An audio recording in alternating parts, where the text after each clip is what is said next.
નમસ્કાર વિદ્યાર્થી મિત્રો, સ્વાગત છે તમારું ગતિમાન વિદ્યુતભાર અને ચુંબકત્વના લેક્ચર નંબર 7 માં। હવે અત્યાર સુધી આપણે શું જોયું છે?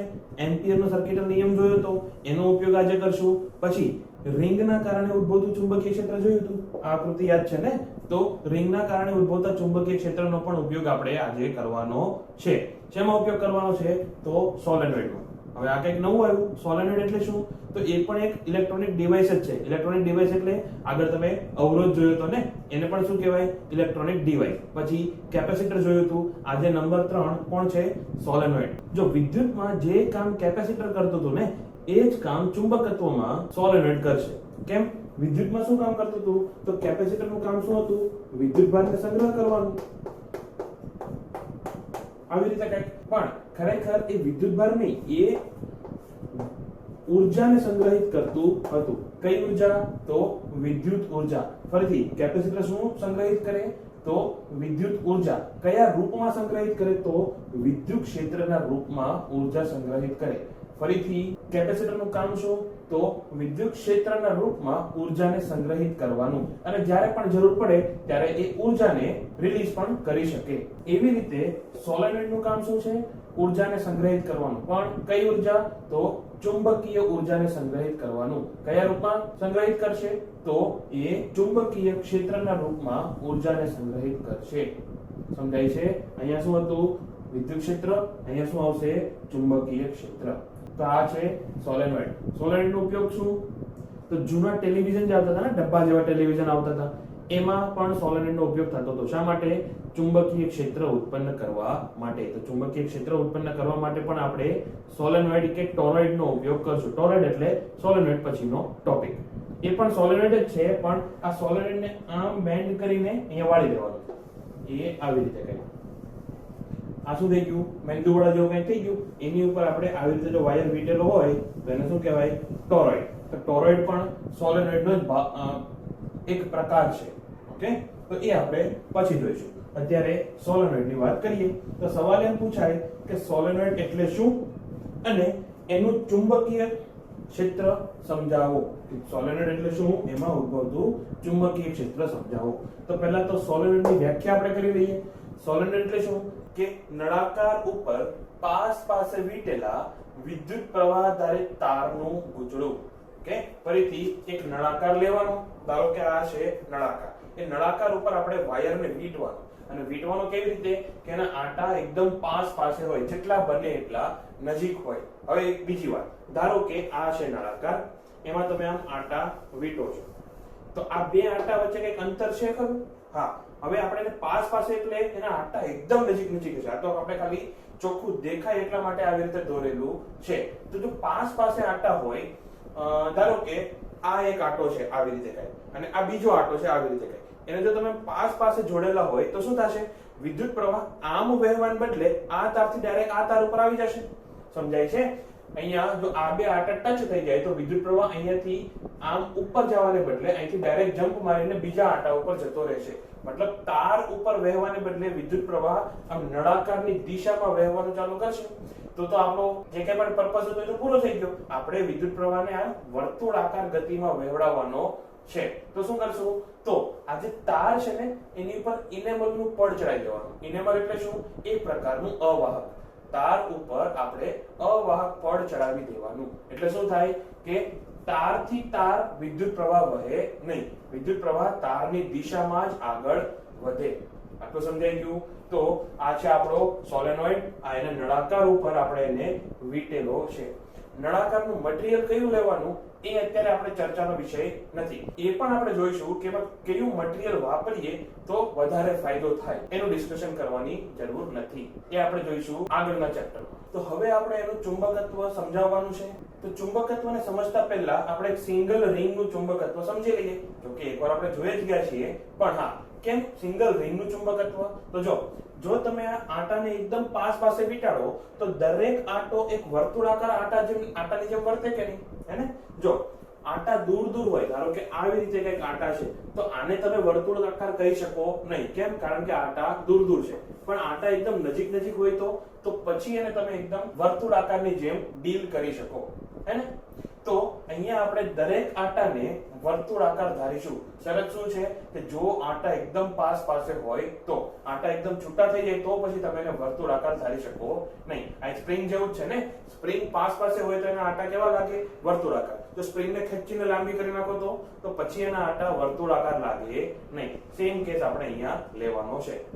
તો હવે સિંગલ રિંગનું ચુંબકીય ક્ષેત્ર ફરીથી આપણે રિવિઝન જ કરવાનું છે. તો એની અક્ષ ઉપર ચુંબકીય ક્ષેત્ર સીધું, ચુંબકીય ક્ષેત્ર રેખા એની અક્ષ ઉપર કેવી હતી? એકદમ સીધી, અને રિંગના સમતલને લંબ હતી.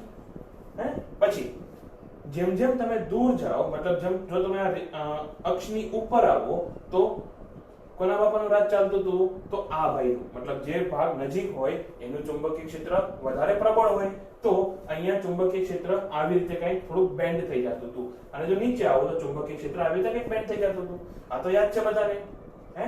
હવે જો એકની બદલે બે રિંગ લઉં તો શું થશે? જો ફરીથી અક્ષ ઉપર તો ચુંબકીય ક્ષેત્ર એકદમ સીધું દોરી જેવું, હે ને? પણ જેમ ઉપર જાઓ એમ હવે આપણે અહીંયા આ બે ને ધ્યાનમાં લેવાનું. જો એકદમ નજીક, અહીંયા જો હું એકદમ નજીક લઉં તો પાછું આના બાપાનું રાજ થોડુંક ચાલે ખરું, પણ હવે જેમ થોડા દૂર આવો તો પછી બંનેના ચુંબકીય ક્ષેત્રને મિક્સ કરવું પડે.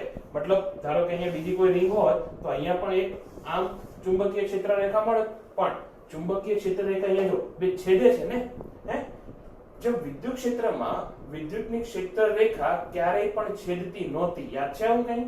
એવી જ રીતે ચુંબકત્વમાં પણ ક્ષેત્ર રેખાઓ ક્યારેય છેદશે નહીં. તો હવે જો અહીંયા આ બે છેદતી હતી એની બદલે શું થઈ જશે? આ મિક્સ થઈ જશે, આવી રીતે પછી કંઈક થઈ જશે, પણ છેદશે નહીં. અહીંયા શું થઈ ગયું? બંનેની ચુંબકીય ક્ષેત્ર રેખા એકબીજામાં મર્જ થઈ ગઈ એવું કહેવાય, એકબીજામાં ભળી ગઈ. એવી રીતે પાછા જેમ જેમ તમે કેન્દ્રની નજીક આવો એવી રીતે પાછું સિંગલ રિંગનું ચુંબકીય ક્ષેત્ર હોય એવું જ ચુંબકીય ક્ષેત્ર તમને મળે. હવે એવી રીતે તમે રિંગ વધારતા જાઓ તો તમને આવું સોલેનોઇડ મળી જાય, બરાબર ને? તો એમાં તમને ચુંબકીય ક્ષેત્ર આવું કંઈક મળશે. હજી અહીંયા ચુંબકીય ક્ષેત્રની રેખાઓ બંધ ગાળો રચવા માટે અહીંયાથી આમ ફરીને આમ અહીંયા આવશે, જેમ અહીંયા આવડીએ ફરીને આમ આવતી હતી ને એમ. પણ હવે જો સિંગલ રિંગ હતી તો ક્યાંય તમને નિયમિત ચુંબકીય ક્ષેત્ર જેવું દેખાતું હતું? ના. પણ ડબલ રિંગમાં થોડાક ભાગમાં નિયમિત ચુંબકીય ક્ષેત્ર રેખા જેવું દેખાય છે. હા, નિયમિત ચુંબકીય ક્ષેત્ર એટલે રેખા કેવી હોય? એકબીજાને સમાંતર, પણ થોડાક જ ભાગમાં હતું. એવી રીતે જો તમે રિંગ વધારો તો જો આટલા ભાગમાં તમને નિયમિત ચુંબકીય ક્ષેત્ર રેખા જેવું દેખાય છે, હે ને? એવી રીતે જો તમે સોલેનોઇડને લાંબો કરતા જાઓ તો આદર્શ સોલેનોઇડ માટે ચુંબકીય ક્ષેત્ર રેખાઓ સોલેનોઇડની અંદર કેવી મળે? તો નિયમિત અથવા સમાંતર એકબીજાને. ફરીથી આદર્શ સોલેનોઇડ માટે સોલેનોઇડની અંદર ચુંબકીય ક્ષેત્ર કેવું હોય? તો નિયમિત. બીજી વાત, જેમ તમે નંબર વધારતા જાઓ એમ અહીંયા ચુંબકીય ક્ષેત્ર રેખાઓ ઘટતી જાય છે, કારણ કે જો આ અનંત લંબાઈ હોય તો આ રેખા આમ ફરીને પાછી અહીંયા એન્ટર થવાની છે, મતલબ એની બહારની સાઈડ ચુંબકની ક્ષેત્ર રેખા શું થશે? ઘટતી જશે. તો પાછું આદર્શ સોલેનોઇડ માટે સોલેનોઇડની બહાર ચુંબકીય ક્ષેત્ર કેટલું હોય? તો 0. ફરીથી આદર્શ સોલેનોઇડ માટે સોલેનોઇડની બહાર ચુંબકીય ક્ષેત્ર કેટલું હોય? તો 0. અંદર કેટલું હોય એ આપણે પછી જોઈશું. કેવું હોય? તો યુનિફોર્મ કે પછી નિયમિત. સમજાય છે? અને નિયમિત ચુંબકીય ક્ષેત્ર માટે ક્ષેત્ર રેખા કેવી? એકબીજાને સમાંતર અને એકબીજાથી સમાન અંતરે આવેલી અને સીધી આવી, હે ને? તો આ થઈ ગયું સોલેનોઇડનું ચુંબકીય ક્ષેત્ર. એની દિશા જોઈએ તો દિશા ફરીથી આની દિશા ઉપરથી જ આવશે કે જો તમે આને ઉપરથી જોવો, ધારો કે તમે આ રિંગને આમ ઉપરથી જોવો છો, ક્યાં દોરું? અહીંયા. તો ઉપરથી જોતા ધારો કે રિંગ દેખાય છે આવી, અને પ્રવાહ કેવી રીતે વહે છે? તો આવી રીતે, હે ને? તો પ્રવાહ વહે છે વિષમ ઘડી દિશામાં. તો વિષમ ઘડી દિશામાં હોય તો ચુંબકીય ક્ષેત્ર શોધવા માટે મેં શું કીધું હતું? જમણા હાથનો ઉપયોગ કરવાનો. જમણા હાથની આંગળીને કેવી રીતે વાળવાની? તો પ્રવાહની દિશામાં. તો અંગૂઠો ક્યાં આવે છે? બહાર. એટલે કે આના માટે ઉપરથી જોતા ચુંબકીય ક્ષેત્ર આમ ઉપર તરફ આવતું હોય એવું દેખાય, હે ને? દેખાય છે અહીંયા? આમ બહાર તરફ આવતું એવું દેખાય છે ને? અહીંથી જોવો તો ધારો કે હું એને પાછળથી જોઉં છું તો પાછળથી જોતા એ પ્રવાહની દિશા કેવી બતાવશે? તો એ થશે ઊંધી, સમઘડી દિશામાં. આવી રીતે કંઈ સમજાય છે? જો ફરીથી આ રિંગ છે એમાં પ્રવાહ આવી રીતે વહે છે, મતલબ ઉપરથી બહાર નીકળે છે, નીચેથી અંદર જાય છે. એ જ વસ્તુને હું સાઈડમાંથી જોઉં છું, મતલબ આ સાઈડથી જોતા ફરીથી ઉપરથી પ્રવાહ બહાર નીકળે છે, નીચેથી અંદર જાય છે. જો આ સાઈડથી જોઉં તો એ પ્રવાહ કેવો થયો? તો આમ સમઘડી દિશામાં. સમજાઈ ગયું? તો હવે એનું ચુંબકીય ક્ષેત્ર શોધવું હોય તો ફરીથી જમણો હાથ ક્યાં ફેરવવાનો? પ્રવાહની દિશામાં. અંગૂઠો ક્યાં જાય છે? અંદર. તો ચુંબકીય ક્ષેત્ર રેખા કેવી મળે? આમ અંદર તરફ જતી. તો ફરીથી જો હું એને પાછળથી જોતો હોઉં તો અંદર જતી હોય એવું દેખાય, જો આમ સામેથી જોતો હોઉં તો બહાર આવતી હોય એવું દેખાય. થઈ ગયું? તો ફરીથી સિંગલ રિંગ માટે ચુંબકીય ક્ષેત્રની દિશા કેવી રીતે શોધવાની? જમણા હાથનો ઉપયોગ કરીને.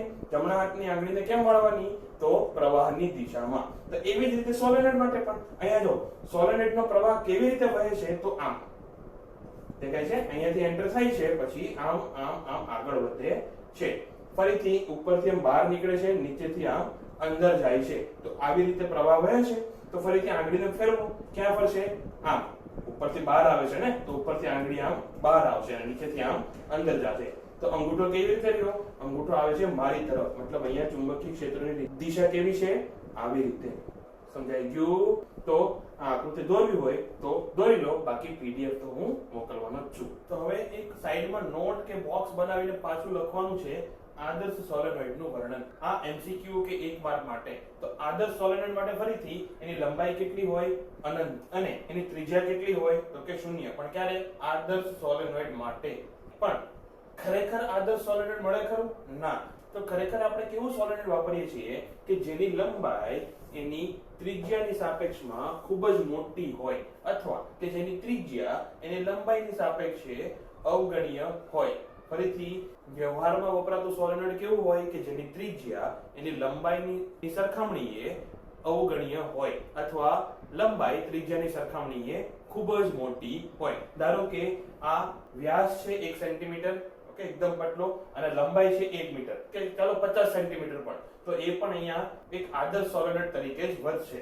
હવે આદર્શ સોલેનોઇડમાં બે આંટા વચ્ચે અંતર કેટલું હોય? 0. મતલબ બંને આંટા એકબીજાને એકદમ પાસે હોય. અને ચુંબકીય ક્ષેત્રની તો આપણે વાત કરી લીધી કે આદર્શ સોલેનોઇડમાં અંદરના વિસ્તારમાં ચુંબકીય ક્ષેત્ર કેવું હોય? તો એક તો નિયમિત હોય અને અક્ષને સમાંતર હોય. મતલબ અહીંયા ચુંબકીય ક્ષેત્ર એની અક્ષને સમાંતર આવી રીતે જ મળે, હે ને? હવે નિયમિત ક્યાં રહેશે? અંદરના ભાગમાં જ. જો વ્યવહારમાં વપરાતું સોલેનોઇડ લો તો નિયમિત ક્યાં રહેશે? ધારો કે આ છે સોલેનોઇડ, તો અહીંયા આટલા ભાગમાં તો નિયમિત જ રહેશે, પણ જ્યાં એનો છેડો આવશે ને ત્યાં થોડુંક અનિયમિત થઈ જશે. પણ આપણે એની લંબાઈ ખૂબ જ મોટી લીધી છે તો આ ભાગ અવગણ્ય હશે.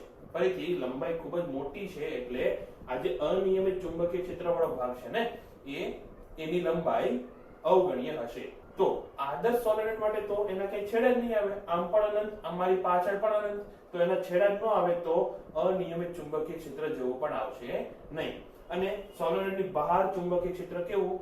0. પણ ક્યારે? આદર્શ હોય તો, નહીતર થોડું ઘણું ચુંબકીય ક્ષેત્ર તો તમને મળે. સમજાઈ ગયું? તો આ છે આદર્શ સોલેનોઇડની વાત. વ્યવહારમાં આપણે કેવો સોલેનોઇડ વાપરીએ? તો કે લાંબો સોલેનોઇડ. ઓકે, ફરીથી લાંબો સોલેનોઇડ કે એનો મતલબ શું? કે એની ત્રિજ્યા લંબાઈની સાપેક્ષે અવગણ્ય છે. ઓકે, છાપી લો. હવે આગળનો ટોપિક છે સોલેનોઇડનું ચુંબકીય ક્ષેત્ર. કે સોલેનોઇડની અંદર ચુંબકીય ક્ષેત્ર કેવું હોય એ તો આપણે એકવાર જોઈ લીધું. હવે કેટલું હોય એ આપણે માપવાનું છે અથવા ગણવાનું છે. માપવાનું તો નથી, માપવા માટે તો આપણે કોઈ મીટર વાપરવું પડે, પણ આપણે ગણવાનું છે કે અંદર ચુંબકીય ક્ષેત્ર કેટલું હશે.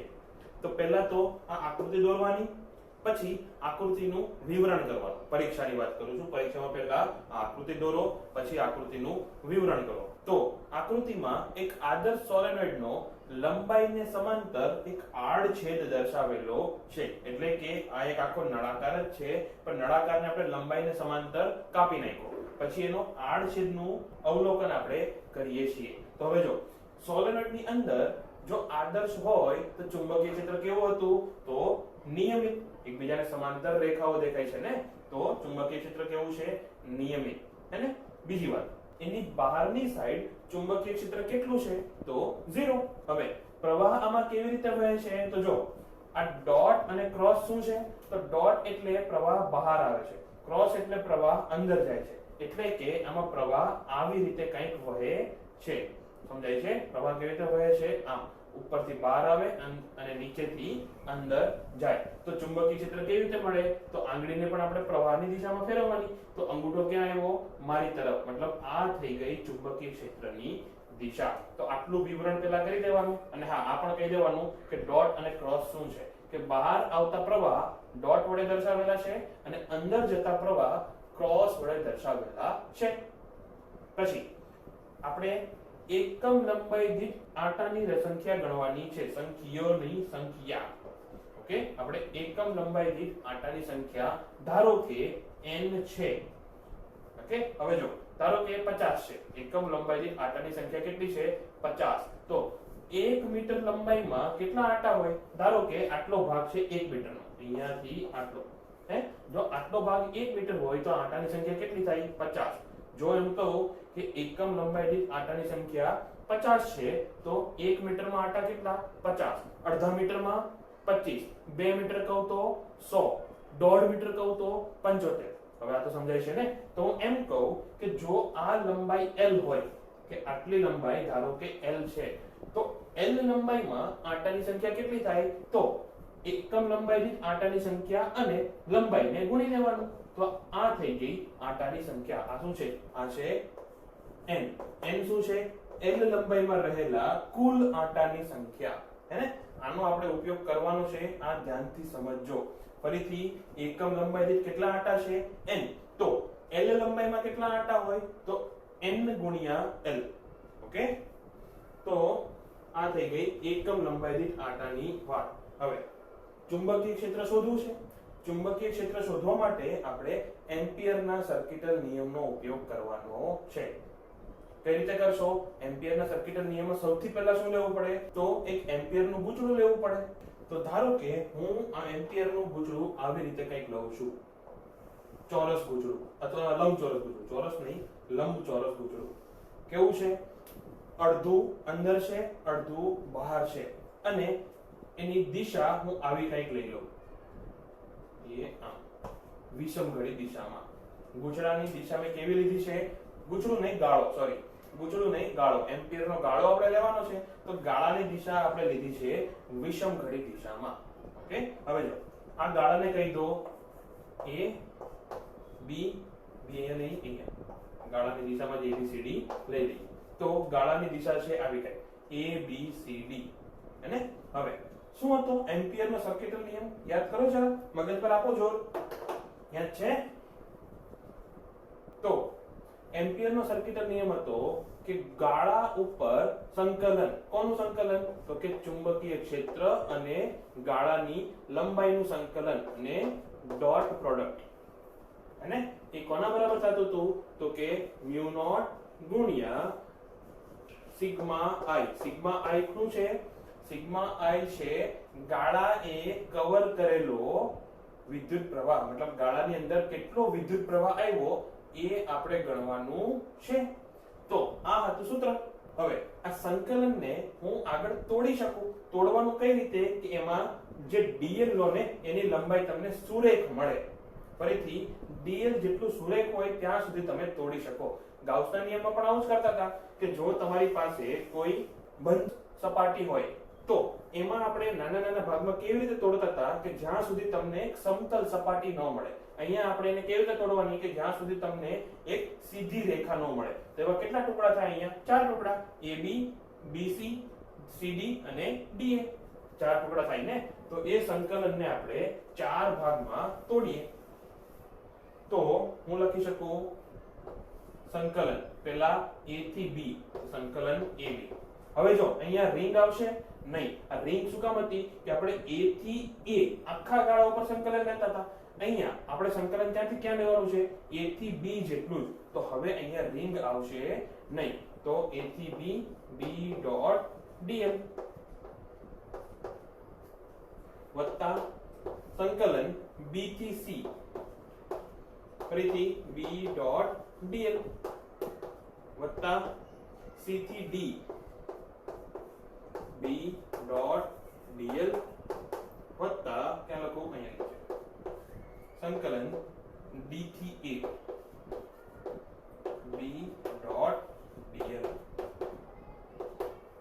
કોના બરાબર થશે તો કે મ્યુ નોટ ગુણ્યા કેટલો કરંટ અહીંયા આવે છે તો ધારો કે આટલા ભાગમાં મતલબ આટલી લંબાઈમાં કેટલા વાયર આવેલા છે તો સપોઝ આની લંબાઈ છે l ધારો કે AD ની લંબાઈ કેટલી છે l તો આમાં કેટલા વાયર આવેલા છે યાદ કરો જો એકમ લંબાઈ દીઠ આટાની સંખ્યા n હોય તો l લંબાઈમાં કેટલા આટા આવશે તો l લંબાઈમાં આટાની સંખ્યા કેટલી થશે n ગુણ્યા l જેટલી હવે આમાં ધારો કે હું એમ કહું કે 10 આટા છે અને વિદ્યુત પ્રવાહ I પસાર થાય છે ફરીથી 10 આટા છે આમાં વિદ્યુત પ્રવાહ I પસાર થાય છે તો આખા ગાળાએ કવર કરેલો પ્રવાહ કેટલો થશે તો 10 વખત I ફરીથી 10 આટા હોય તો ટોટલ કેટલો પ્રવાહ ગાળાને એમ ક્રોસ કરીને બહાર આવે છે તો 1 2 3 4 કરતા કરતા 10 વખત I પ્રવાહ બહાર આવ્યો અંદર જતો કોઈ પ્રવાહ છે નહીં પ્રવાહ તો અહીંયાથી અંદર જાય છે ને આ ગાળાની જે સપાટી બને એમાંથી કોઈ પ્રવાહ અંદર ઘૂસતો નથી તો ગાળાની સપાટીને ટોટલ કેટલો પ્રવાહ ક્રોસ કરે છે તો 10 વખત I એવી રીતે જો NL જેટલા આટા હોય તો કેટલો પ્રવાહ બહાર ક્રોસ કરશે તો એ કરશે NL વખત I આમાં કોઈને ડાઉટ નથી ને ફરીથી આ શું છે સિગ્મા I એટલે શું કે ગાળાની જે સપાટી બને એને ક્રોસ કરીને કેટલો પ્રવાહ બહાર નીકળે છે હે ને તો ધારો કે એમાં NL આટા હોય અને એક આટામાંથી પસાર થતો પ્રવાહ I હોય તો કુલ કેટલો પ્રવાહ ગાળાને ક્રોસ કરીને બહાર નીકળશે તો NL વખત I ઓકે તો આ થઈ ગયું એનું સંકલનનું બ્રેકડાઉન હવે AB ની વાત કરીએ AB માં હવે જો આ સંકલનને મારે થોડું ખોલવું હોય તો હું એવું લખી શકું B dl cos θ હે આ ડોટ પ્રોડક્ટને જો મારે રિમૂવ કરવો હોય તો આપણે લખાય B dl cos θ θ કેટલો છે તો dl ક્યાં છે આવી રીતે નીચેની તરફ ચુંબકીય ક્ષેત્ર ક્યાં છે આ દિશામાં તો બંને વચ્ચે ખૂણો કેટલો થયો 90 જો ખૂણો 90 થાય તો cos θ 0 હે ને તો આ આખું પદ થઈ ગયું 0 હવે આની વાત કરીએ CD તો CD માં પણ સેમ કેસ dl ક્યાં છે ઉપર ચુંબકીય ક્ષેત્ર ક્યાં છે આવી રીતે ખૂણો કેટલો છે 90 તો આ પણ થઈ ગયું 0 કયા વધ્યા બે આપણી પાસે BC અને DA હવે BC ની વાત કરીએ તો BC નું સંકલન કેટલું થશે તો ફરીથી આને ખોલો B dl cos θ θ કેટલો દેખાય છે તમને હે જો dl ક્યાં છે આ દિશામાં ચુંબકીય ક્ષેત્ર ક્યાં છે સેમ દિશામાં તો θ કેટલો થયો 0 જો θ 0 હોય તો cos θ કેટલો થશે એ પણ થશે 1 0 નહીં cos 0 1 થાય ઓકે તો BC ની વાત પછી જોઈએ હવે DA તો હવે DA માં B.dl આમાં શું થશે ચુંબકીય ક્ષેત્ર DA વાળી લાઈનમાં કેટલું છે બહારની સાઈડ કોઈ ચુંબકીય ક્ષેત્ર છે નહીં તો અહીંયા ચુંબકીય ક્ષેત્ર 0 તો જો ચુંબકીય ક્ષેત્ર જ 0 હોય તો આખું પદ 0 તો આ ત્રણમાંથી કોણ વધ્યું આપણી પાસે BC નું સંકલન તો એ કેટલું થશે સંકલન BC એ કેટલું હતું તો કે B ગુણ્યા dl cos θ તો એક થઈ ગયું ને એ થશે mu naught n l I જેટલું હવે B કેવો છે અચળ આખામાં B કેવો છે અચળ છે નિયમિત ચુંબકીય ક્ષેત્ર છે એટલે B અચળ તો ક્યાં લખીએ અહીંયા આપણે B ને સંકલનની બહાર કાઢી શકાય B over BC અને dl એ થશે mu naught n l I જેટલું હવે dl નું સંકલન એટલે આજે એની લંબાઈ હોય તે લંબાઈ ક્યાંથી ક્યાં લેવાની છે BC જેટલી આ લંબાઈ કેટલી છે l તો આ થશે BL બરાબર mu naught n l I l cancel તો શું વધ્યું આપણી પાસે B બરાબર એ થશે mu naught n I તો આ થઈ ગયું સૂત્ર અથવા સમીકરણ કોનું ચુંબકીય ક્ષેત્રનું ક્યાં અનંત લંબાઈના સોલેનોઇડની અંદર કેવો સોલેનોઇડ છે એકમ લંબાઈ દીઠ n આટા વાળો અને પ્રવાહ I પસાર થતો હોય એવો કોપી હવે એક નાની વાત પહેલા કહી દઉં પછી કોપી કરજો કે ઘણી વખત એકમ લંબાઈ દીઠ આટાની સંખ્યા ન આપે. જ્યારે તમને દાખલો આપેલો હોય ને ત્યારે એકમ લંબાઈ દીઠ આટાની સંખ્યા આપવાની બદલે એવું કહી દે કે ધારો કે સોલેનોઇડની લંબાઈ છે 150 સેન્ટીમીટર. ધારો કે સોલેનોઇડની લંબાઈ છે 150 સેન્ટીમીટર અને એના કુલ આટા છે 100 કહી દઈએ. એના કુલ આટા કેટલા છે 100. તો આ n આપણે શોધવું પડે. n કઈ રીતે શોધવાનું? તો કુલ આટાની સંખ્યા છેદમાં લંબાઈ. ફરીથી ઘણી વખત n આપેલું ન હોય તો આપણે શોધી લેવાનું. કઈ રીતે? કુલ આટા છેદમાં લંબાઈ. તો ચાપો. તો એક ઉદાહરણ જોઈએ, એમાં વધારે સમજાશે કે 1 સેન્ટીમીટર ત્રિજ્યા અને 0.5 લંબાઈનો સોલેનોઇડ 500 આટા ધરાવે છે. તેમાંથી 5 એમ્પિયર વિદ્યુત પ્રવાહ પસાર થાય છે. તો સોલેનોઇડની અંદર ચુંબકીય ક્ષેત્રનું મૂલ્ય શોધવાનું છે. તો એ ત્રિજ્યા કેટલી આપેલી છે? ત્રિજ્યા છે 1 સેન્ટીમીટર. તો 0.01 મીટર. પછી આટાની સંખ્યા કેટલી છે? તો કુલ આટા આપેલા છે. જો કુલ આટા આપેલા હોય તો આપણે કેપિટલ N વડે દર્શાવીશું. એકમ લંબાઈ દીઠ આટા આપેલા હોય તો આપણે એને સ્મોલ n થી દર્શાવીશું. આટલું યાદ રાખજો. તો કુલ આટા કેટલા છે? 500 આટા. અને લંબાઈ એની કેટલી આપેલી છે? તો લંબાઈ છે 0.5 મીટર. 5 મીટર. તો હવે આનું ચુંબકીય ક્ષેત્ર આપણે શોધવાનું છે. કઈ રીતે શોધશો? તો ચુંબકીય ક્ષેત્રનું સૂત્ર શું હતું? B = μ0 n I. હવે n આપેલો છે ખરો? નથી. આ વખતે આપણને n આપેલો નથી. તો આપણે પહેલા n શોધી લઈશું અથવા n ની કિંમત અહીંયા મૂકી દઈશું. શું હતી n ની કિંમત? n એટલે કુલ આટા છેદમાં કુલ લંબાઈ. એટલે આપણને મળે એકમ લંબાઈ દીઠ આટાની સંખ્યા.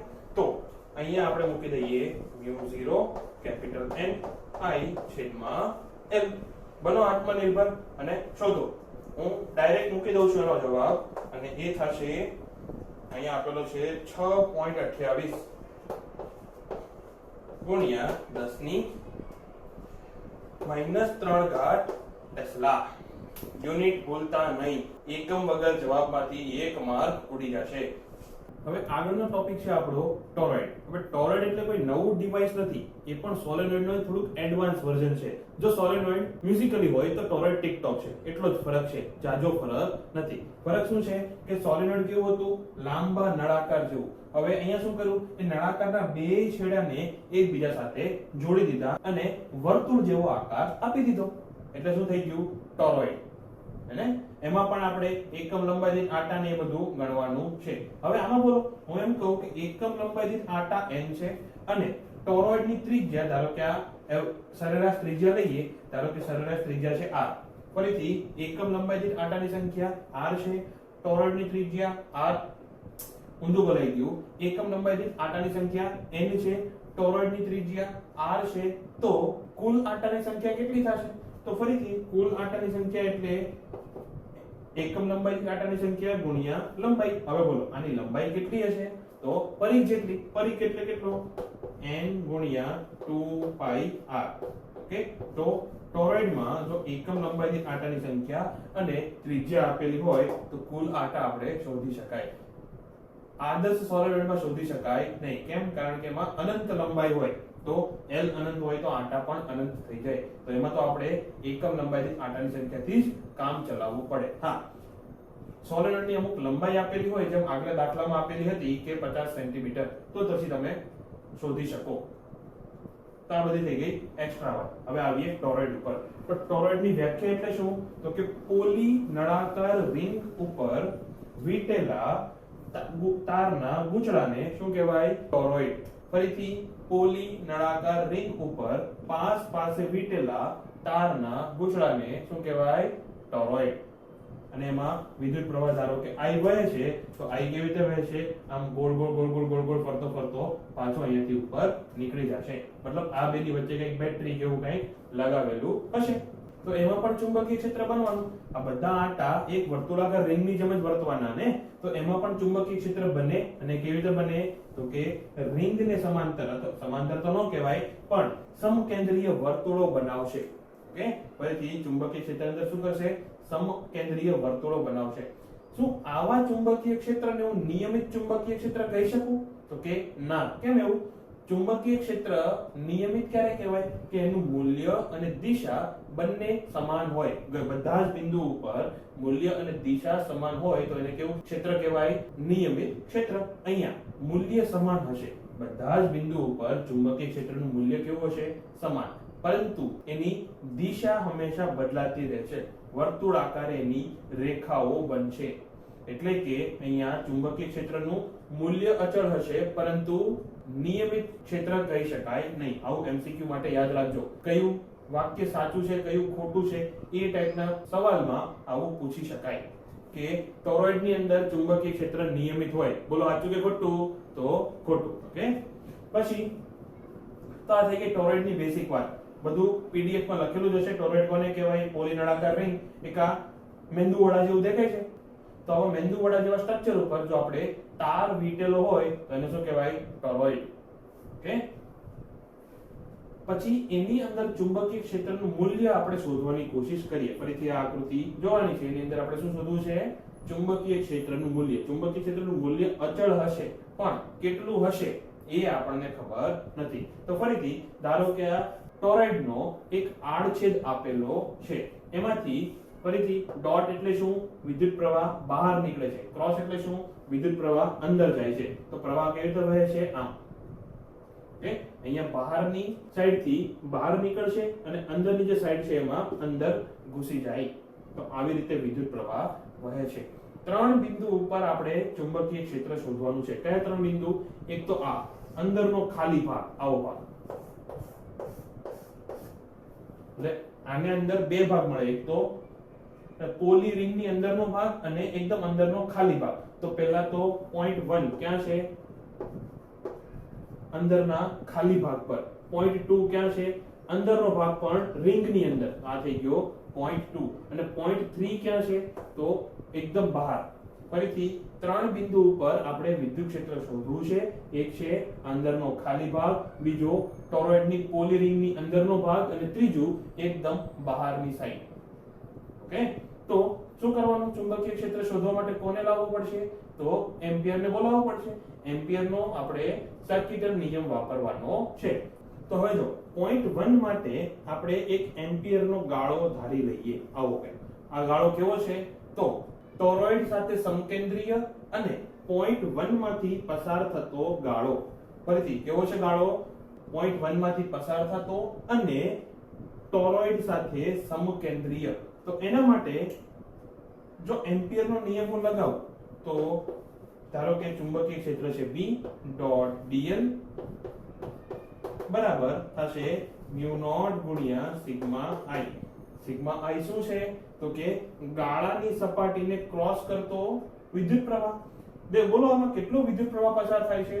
0. હે? જો પ્રવાહ અહીંયાથી અંદર ઘૂસે છે, અહીંયા બહાર આવે છે. અંદરની સાઈડ કોઈ પ્રવાહ છે ખરો? ના, અહીંયા અંદરની સાઈડ કોઈ પ્રવાહ નથી. એટલે કે આ પદ થઈ ગયું 0. એટલે કે સંકલન B.dl થઈ ગયું 0. જો આ B.dl 0 હોય એનો મતલબ શું? B 0.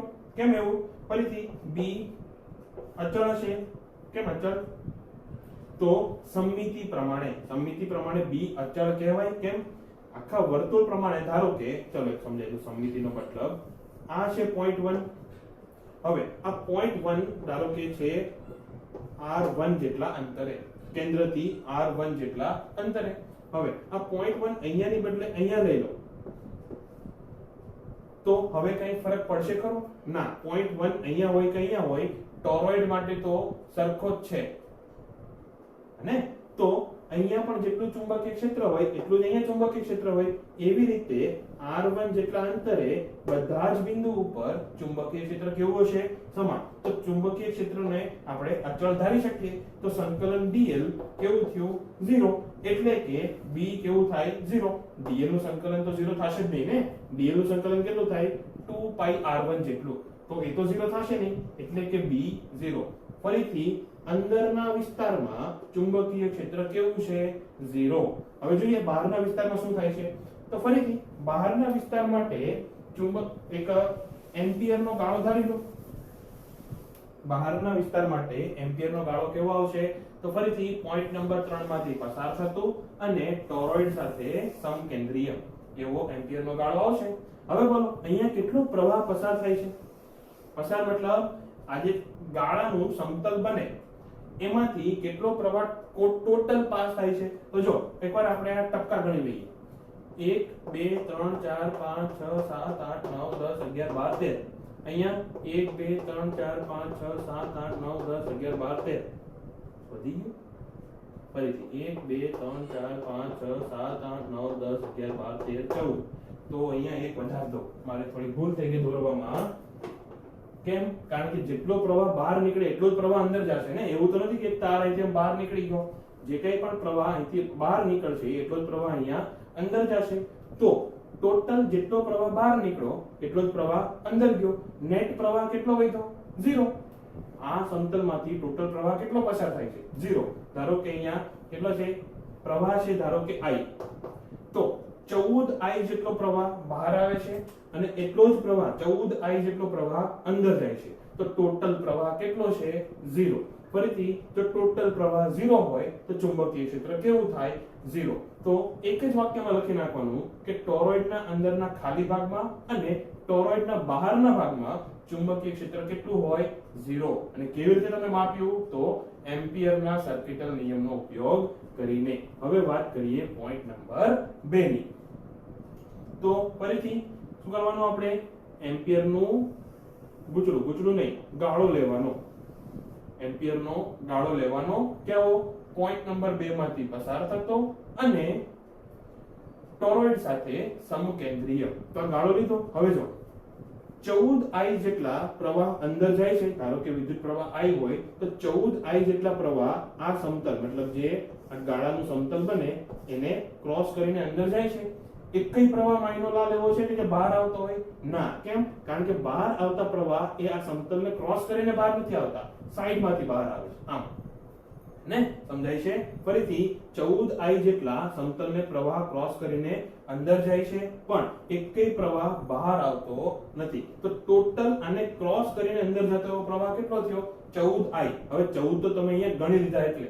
નહીતર ધારો કે ટોટલ આંટા n છે એવું આપણે ધારી લઈએ કે ટોરોઇડમાં ટોટલ આંટાની સંખ્યા કેટલી છે? Capital N. એક મિનિટ. ટોટલ આંટાની સંખ્યા n હોય તો ટોટલ પ્રવાહ જે પસાર થાય છે એ કેટલો થશે? n વખત I જેટલો. હે ને? તો જો હવે આપણે એમ્પિયરનો સર્કિટલ નિયમ લગાવીએ તો સંકલન B.dl એ કેટલું થશે? તો કે μ0 સિગ્મા I જેટલું. સિગ્મા I કેટલો છે? ફરીથી જો ટોટલ આંટાની સંખ્યા n હોય કેપિટલ N તો આ થશે μ0 કેપિટલ N I. ભૂલતા નહીં અહીંયા મેં કેપિટલ N લખેલો છે. આગળ જ્યારે આપણે સોલેનોઇડનું જોયું હતું ત્યારે સ્મોલ n આવતો હતો. હે ને? હવે અહીંયા B dl cos થીટા. હવે જોઈએ B અને dl વચ્ચે ખૂણો કેટલો છે? તો ચુંબકીય ક્ષેત્ર મેં શું કીધું હતું? આવી રીતે એની સાથે સાથે સમકેન્દ્રીય વર્તુળ બનાવશે. હે ને? અને dl પણ આપણે કેવું લીધું છે? એવું જ કંઈક લીધું છે. તો કોઈ પણ બિંદુ ઉપર ધારો કે હું આ બિંદુ ઉપર ચુંબકીય ક્ષેત્ર શોધું તો એ આ દિશામાં મળશે, સ્પર્શકની દિશામાં. અને dl પણ એનો સ્પર્શક જ બનશે. કોઈ પણ બિંદુ લઈ લો. ધારો કે અહીંયા તો અહીંયા ચુંબકીય ક્ષેત્ર આ દિશામાં, dl પણ એ જ દિશામાં. cos થીટા કેટલું થાય? 0. તો 0 નહીં, થીટા 0 થાય, cos થીટા થશે 1. અને ચુંબકીય ક્ષેત્ર અચળ છે મૂલ્ય પ્રમાણે તો b અચળ બહાર અને dl એ થશે μ0 n I જેટલું. આ સમજાઈ ગયું? એક સ્ટેપ અહીંયા ઉડાડી દીધું છે. કયું? કે cos થીટા બરાબર 1 મૂક્યું અને b ને અચળ બતાવ્યો અને એને આપણે બહાર લઈ લીધા. તો હવે બોલો b એમને dl નું સંકલન શું થશે? dl નું સંકલન મતલબ આ આપણે જે ત્રિજ્યા લીધી છે એ વર્તુળનું પરિઘ. તો એ થશે 2πr. ધારો કે એની ત્રિજ્યા છે r. આ r શું છે? તો કે ટોરોઇડની ત્રિજ્યા. હવે બીજી વાત, ટોરોઇડમાં પણ એની ત્રિજ્યાની સાપેક્ષે એની પહોળાઈ અવગણ્ય હશે. મતલબ આવું કંઈ.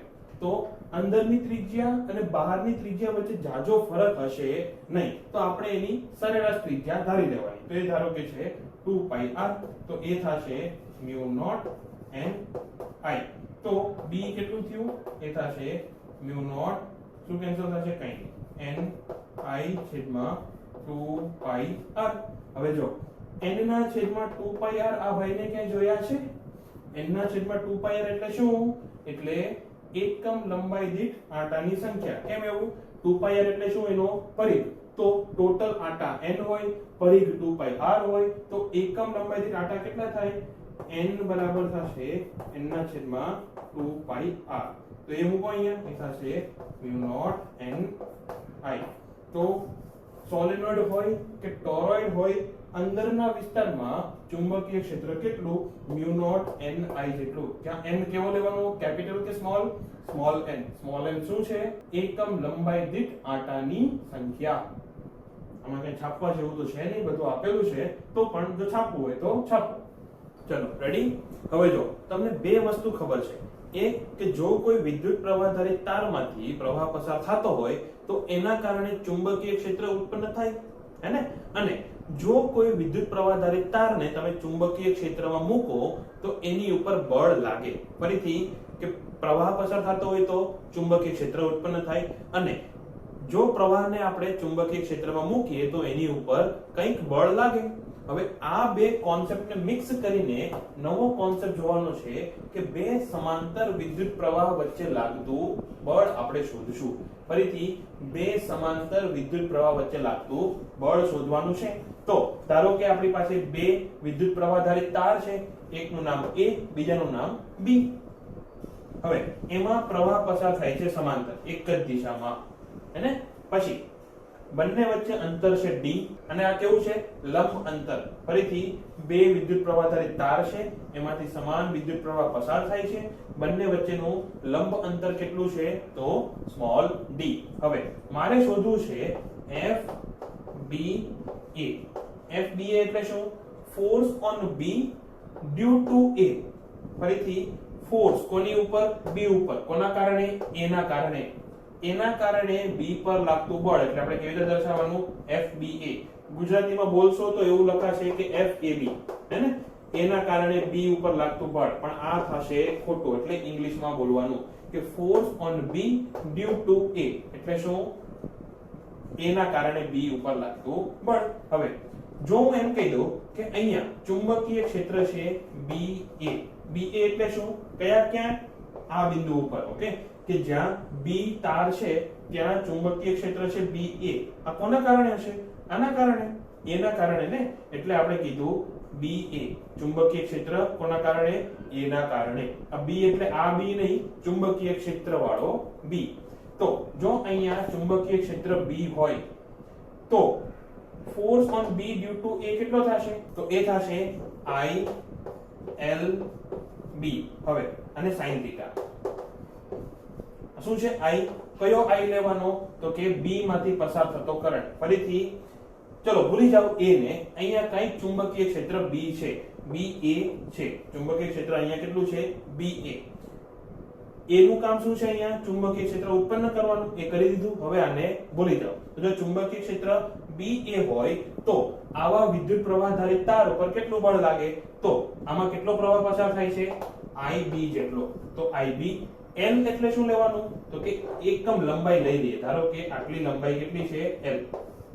તો આટલા ભાગ પર કેટલું બળ લાગે એનું સૂત્ર મળે. આખા તારનું સૂત્ર નથી, આટલા ભાગ પર કેટલું બળ લાગે એનું સૂત્ર આપણે શોધવાનું છે કે L લંબાઈ ઉપર કેટલું બળ લાગે. પછી ધારો કે એની લંબાઈ 3L જેટલી હોય તો બળ કેટલું થઈ જાય? 3 ગણું. એ તો આપણે પછી શોધી લઈએ. અત્યારે આપણે શું શોધીએ છીએ કે કેપિટલ L લંબાઈ ઉપર લાગતું બળ. તો એ કેટલું થશે? IB L BA sin θ. θ શું છે? એ છે L અને B વચ્ચેનો ખૂણો. કેવી રીતે શોધ્યું? તો સૂત્ર શું હતું? I ગુણ્યા L ક્રોસ B હતું ને. અને જો ક્રોસ ને તમે રિમૂવ કરો તો તમને મળશે LB sin θ. તો θ શું છે? L અને B વચ્ચેનો ખૂણો. હવે જોઈએ B એની દિશા કેવી આવશે? કઈ આઈડિયા આવે છે? હે જો કોના કારણે ઉત્પન્ન થયું છે આ B? એ છે આના કારણે. એમાં પ્રવાહ કેવી રીતે વહે છે? તો આ દિશામાં. તો જમણા હાથના નિયમ વાપરવાનો. અંગૂઠો ક્યાં રાખવાનો? તો કે વિદ્યુત પ્રવાહની દિશામાં. તો આ થઈ ગયો અંગૂઠો અને આ બિંદુ ઉપર મારી આંગળી ક્યાં જાય છે? અંદર. એટલે કે ચુંબકીય ક્ષેત્ર થશે આમ અંદરની તરફ. એને ચોકડીથી હું દર્શાવું છું. ચુંબકીય ક્ષેત્ર ક્યાં છે? અંદર. પ્રવાહ ક્યાં છે? તો કે આ સમતલમાં. ચુંબકીય ક્ષેત્ર અંદર, પ્રવાહ સમતલમાં. તો બંને વચ્ચે ખૂણો કેટલો? 90. તો sin 90 કેટલું થાય? 1. તો બળ કેટલું થયું? IBLBA sin θ કેટલું થઈ ગયું? 1. આ લખવાની જરૂર નથી, ફરીથી પીડીએફ માં હશે જ. આપણે ખાલી કોન્સેપ્ટ ક્લિયર કરવાનો છે. તો આ બળ મળી ગયું. હવે આ ચુંબકીય ક્ષેત્ર શોધતા આવડે છે? ધારો કે તમારી પાસે કોઈ વિદ્યુત પ્રવાહ I હોય અને અનંત લંબાઈનો તાર હોય આવી રીતે. તો d જેટલા અંતરે કેટલું ચુંબકીય ક્ષેત્ર ઉત્પન્ન થાય? યાદ છે સૂત્ર? એ કેટલું હતું? μ0 I ના છેદમાં 2 pi d. તો આ શું થઈ ગયું? BA. કયું BA? હા, ચુંબકીય ક્ષેત્ર કોના કારણે? તો કે A તારના કારણે. તો અહીંયા પ્રવાહ કેટલો વહે છે? IA જેટલો. તો આ શું થઈ ગયું? BA. આ શોધતા આવડશે.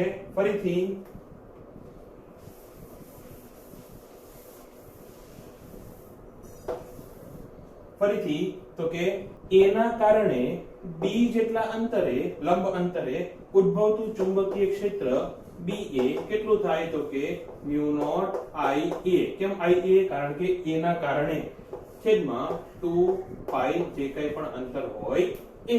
યાદ છે ને? આગળના લેક્ચરમાં કે આગળના લેક્ચરમાં આપણે જોયું હતું. પછી જો BA મળી ગયો તો અહીંયા એની કિંમત મૂકી દો. FBA કેટલું થાય? એ થશે IB એમનેમ μ0 L. પછી BA નું કિંમત શું છે? μ0 A. એક મિનિટ. તો એ થશે IB L અને BA કેટલું છે? કે μ0 IA છેદમાં 2 pi d. તો આપણે થોડુંક વધારે એને ગોઠવણ કરીએ તો આપણને મળશે μ0 IB IA μ0 તો આવી ગયું ને એકવાર L છેદમાં 2 pi d. હવે આ શું થઈ ગયું? FBA. કોના ઉપર? તો કે આટલા જ ભાગ ઉપર. મારે એકમ લંબાઈ દીઠ લાગતું બળ શોધવું હોય તો આ તો ખાલી L નું બળ મળ્યું ને. એકમ લંબાઈ દીઠ લાગતું બળ શોધવું હોય તો સ્મોલ f થી દર્શાવીએ. સ્મોલ f શું છે? એકમ લંબાઈ દીઠ લાગતું બળ. કોની ઉપર? B ઉપર. કોના કારણે? A ના કારણે. તો કેટલું થશે? એ થશે FBA છેદમાં L. ટોટલ બળ ના છેદમાં લંબાઈ. તો એ થશે μ0 IB IA એના છેદમાં 2 pi d. હવે વિડિયો પોઝ કરો અને શોધો કે A ઉપર B ના કારણે કેટલું બળ લાગશે. શું શોધવાનું છે હવે? FAB, force on A due to B.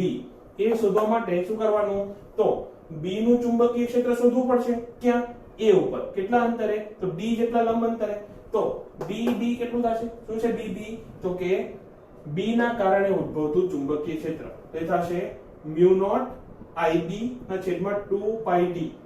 By the way હું શું કામ સમજાવું છું? ક્વિકલી શોધો. શું શોધવાનું છે? Force on A due to B અને કોમેન્ટ કરો. પછી હું સમજાવું. પોઝ કરીને વિડિયો પોઝ કરી દેજો. થઈ ગયું? જોઈએ તો BB કેટલું મળતું હતું? μ0 IB ના છેદમાં 2 pi d. પછી આ શોધવા માટે શું થશે? IA L BB. હેને? તો ફાઇનલી પાછું સૂત્ર તમને આવું સેમ જ મળશે. તો આ શું કહેવાય? ન્યૂટનનો ગતિનો ત્રીજો નિયમ. શું છે? કે એક્શન અને રિએક્શન એકબીજાને કેવા હોય? સમાન અને વિરુદ્ધ દિશામાં. તો સમાન તો આપણે સાબિત કરી દીધું કે એના મૂલ્ય કેવા છે? સમાન. કે FAB એ FBA ના જેટલું જ મળશે. હેને? કંઈ જ ફરક આવશે નહીં. પણ દિશાની વાત કરીએ તો હવે જો બળની દિશા કેવી રીતે શોધવાની? તો ફરીથી L ક્રોસ B છે ને. તો L ક્રોસ B આપણે ક્રોસ પ્રોડક્ટ નો ઉપયોગ કરવાનો છે. L ક્યાં જાય છે? તો પ્રવાહની દિશામાં, એટલે કે અહીંયા. B ક્યાં જાય છે? B છે આ અંદરની તરફ. હું અત્યારે FBA ની દિશા શોધું છું. આની ક્યાં ગયું? આ FBA ની દિશા શોધવું હોય તો L ક્રોસ B કરવા માટે L ઉપર B અંદર, તો આંગળીને ક્યાંથી ક્યાં ફેરવવાની? પહેલા સદિશથી બીજા સદિશ તરફ. તો L થી B તરફ ફેરવું તો L ક્યાં છે? આમ ઉપર. B ક્યાં છે? અંદર. તો L થી B ક્યાં થશે? આમ. તો બળ ક્યાં લાગ્યું એનું? અહીંયા. કોની તરફ? A તરફ. તો બળની દિશા મને મળશે આવી કંઈક. આ શું થઈ ગયું? F B A ની દિશા. હવે એવી જ રીતે ફરીથી જમણા હાથનો ઉપયોગ કરીને શોધો A ની દિશા કઈ આવશે? A ની દિશા મતલબ A ઉપર લાગતા બળની દિશા. તો ફરીથી ચુંબકીય ક્ષેત્ર BA ના કારણે, સોરી BA નહીં, IB ના કારણે A પાસે ચુંબકીય ક્ષેત્ર કેટલું હશે? તો જમણા હાથનો નિયમ વાપરો. અંગૂઠો પ્રવાહની દિશામાં, આંગળી અહીંયાથી બહાર આવે છે, મતલબ કે ચુંબકીય ક્ષેત્રની દિશા થઈ આવી કંઈક બહાર આવતી, હેને? હવે L ક્રોસ B મારે કરવું હોય તો L ક્યાં છે? અહીંયા. B ક્યાં છે? બહાર. મતલબ L ક્યાં છે? આમ. B ક્યાં છે? બહાર. તો આંગળી કેમ ફરશે? આવી રીતે કંઈક. સમજાય છે? L ક્રોસ B કરવા માટે L થી B તરફ આંગળી ફેરવવાની છે. L ક્યાં છે? આમ. B ક્યાં છે? આમ. તો બળ ક્યાં લાગ્યું? એની તરફ. તો F AB ક્યાં થશે? એ થશે A થી B તરફ. તો જોઈ લીધું, એક્શન રિએક્શન એકબીજાને વિરુદ્ધ દિશામાં છે. તો આ થઈ ગયું બે સમાંતર વિદ્યુત પ્રવાહ વચ્ચે લાગતું બળ. હવે જો આ બળ આકર્ષણ છે કે અપાકર્ષણ છે? તો એ છે આકર્ષણ. તો જો બે પ્રવાહ એકબીજાને સમાંતર હોય, એક જ દિશામાં હોય, તો બળ કેવું? આકર્ષણ. બે ઉપર જતા હોય કે બે નીચે જતા હોય તો બળ કેવું? આકર્ષણ. પણ જો બે પ્રવાહ એકબીજાને વિરુદ્ધ દિશામાં હોય તો બળ અપાકર્ષણ લાગશે. ફરીથી વિદ્યુત ભારમાં શું હતું કે સમાન વિદ્યુત ભાર એકબીજાને અપાકર્ષે અને વિરુદ્ધ વિદ્યુત ભાર એકબીજાને આકર્ષે. અહીંયા ઊંધું છે, ફરીથી અહીંયા ઊંધું છે. શું છે કે જો પ્રવાહ એકબીજાને સમાંતર હશે તો આકર્ષણ, જો એકબીજાની વિરુદ્ધ દિશામાં હશે તો અપાકર્ષણ. આટલું યાદ રાખજો. તો હવે જોઈએ 1 એમ્પિયરની વ્યાખ્યા. એમ્પિયરની વ્યાખ્યા આપણે ફરીથી કરવાની છે કે 1 એમ્પિયર વિદ્યુત પ્રવાહ એટલે કેટલો એ આપણે જોવાનું છે. તો 1 એમ્પિયરની વ્યાખ્યા કરવા માટે ધારો કે આપણી પાસે બે વિદ્યુત પ્રવાહ ધારિત તાર છે એકબીજાને સમાંતર. એમાં વિદ્યુત પ્રવાહ સમાન પસાર થાય છે, એટલે કે I1 is equal to I2 and that is equal to I. Suppose ધારો કે I1 I2 કોના બરાબર છે? I. મતલબ આમાં પણ I વિદ્યુત પ્રવાહ, આમાં પણ I વિદ્યુત પ્રવાહ, અને એ પણ કેટલો? કે ધારો કે I બરાબર છે 1 એમ્પિયર. ધારો કે I બરાબર કેટલો છે? 1 એમ્પિયર. અને બંને વચ્ચે અંતર આપણે કેટલું રાખેલું છે? તો કે D બરાબર પણ છે 1 મીટર. બંને વચ્ચે અંતર છે 1 મીટર. હવે આવું જો તમે તંત્ર લઈ લો તો બંને વચ્ચે એકમ લંબાઈ દીઠ બળ કેટલું લાગે? તો એકમ લંબાઈ દીઠ બળનું સૂત્ર શું હતું? μ0 I1 I2 ના છેદમાં 2πd. હેને? હા, અહીંયા L આવશે નહીં, આપણે એકમ લંબાઈ દીઠ શોધીએ છીએ. જો તમે હવે મૂકી દો બધી વેલ્યુ. μ0 એટલે કેટલો? 4π ગુણ્યા 10 ની -7 ગુણ્યા I1 I2 કેટલા છે? 1 એમ્પિયર ને, પછી 2 ગુણ્યા પાઈ. પાઈ એમને રહેવા દઈએ કારણ કે કેન્સલ થઈ જશે આની સાથે. પછી D કેટલું છે? 1 મીટર. હવે શોધો કેટલું મળે છે? તો પાઈ પાઈ કેન્સલ, 2 અને અહીંયા 2. તો તમને મળ્યું 2 ગુણ્યા 10 ની -7 ઘાત ન્યૂટન પર મીટર. કેમ પર મીટર? કારણ કે આપણે શોધીએ છીએ એકમ લંબાઈ દીઠ. તો આ શું થઈ ગયું? એ છે FAB. મતલબ A ઉપર AB નહીં, F12 એક ઉપર 2 ના કારણે લાગતું બળ. હવે ક્યારે આટલું બળ મળ્યું? કે જ્યારે એનું અંતર 1 મીટર હતું અને બંને પ્રવાહ 1 એમ્પિયર હતા. તો હવે એની વ્યાખ્યા કરવી હોય તો બે સમાંતર રીતે 1 મીટર જેટલા અંતરે રાખેલા વિદ્યુત પ્રવાહ ધારિત તારમાંથી જો સમાન વિદ્યુત પ્રવાહ પસાર થતો હોય અને જેટલા પ્રવાહ માટે બંને વચ્ચે લાગતું બળ 2 ગુણ્યા 10 ની -7 ઘાત ન્યૂટન પર મીટર હોય તો એ પ્રવાહને કેટલો કહેવાય? 1 એમ્પિયર પ્રવાહ. સમજાઈ ગયું? ફરીથી બે સમાંતર રીતે 1 મીટર અંતરે રાખેલા વિદ્યુત પ્રવાહ ધારિત તારમાંથી જો સમાન વિદ્યુતભાર પસાર થતો હોય તો જેટલા પ્રવાહ માટે બંને વચ્ચેનું બળ નહીં, એકમ લંબાઈ દીઠ બળ, તો જેટલા પ્રવાહ માટે બંને વચ્ચેનું એકમ લંબાઈ દીઠ બળ 2 × 10⁻⁷ ન્યૂટન પર મીટર થાય તો એ પ્રવાહ કેટલો હોય? તો કે 1 એમ્પિયર. તો આ 1 એમ્પિયર ની અલગથી વ્યાખ્યા આપણે કરેલી છે અને આ વ્યાખ્યાને 1946 માં સ્વીકારવામાં આવી હતી. ઓકે, તો બસ આજના વિડિયોમાં આટલું જ. બાય.